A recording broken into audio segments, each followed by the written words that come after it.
Namen tega sejma pa je bilo v bistvu preveriti možnost, da se sejemsko dogajanje še dodatno popestri. Pobudo je dal župan, mi smo preverili odziv sejmarjev in moram priznati presenečenje, je bil odziv zelo pozitiven. Podobna ponudba kot na ostalih sejmih razstavljavcev je okoli 200. Zdaj vprašanje, koliko se jih je eventualno prijavilo in danes ni prišlo, tega podatka še nimam. Za prvi takšen dogodek oziroma prvo organizacijo željenega tradicionalnega sejma prihodnosti smo z odzivom zelo zadovoljni.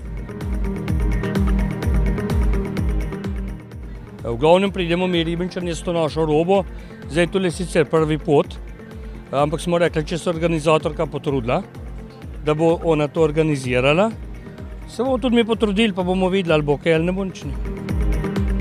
Sodelujemo na sejmi že nekaj let. Smo trgovina Šklojca, ki ponujamo lokalne pridelke in izdelke lokalnih kmetov in drugih dobaviteljev. Danes ponujamo langoš. Odločili smo se pa za to, ker vseeno je to nekšna tradicionalna prekmurska jed in pa povpraševanje je potem.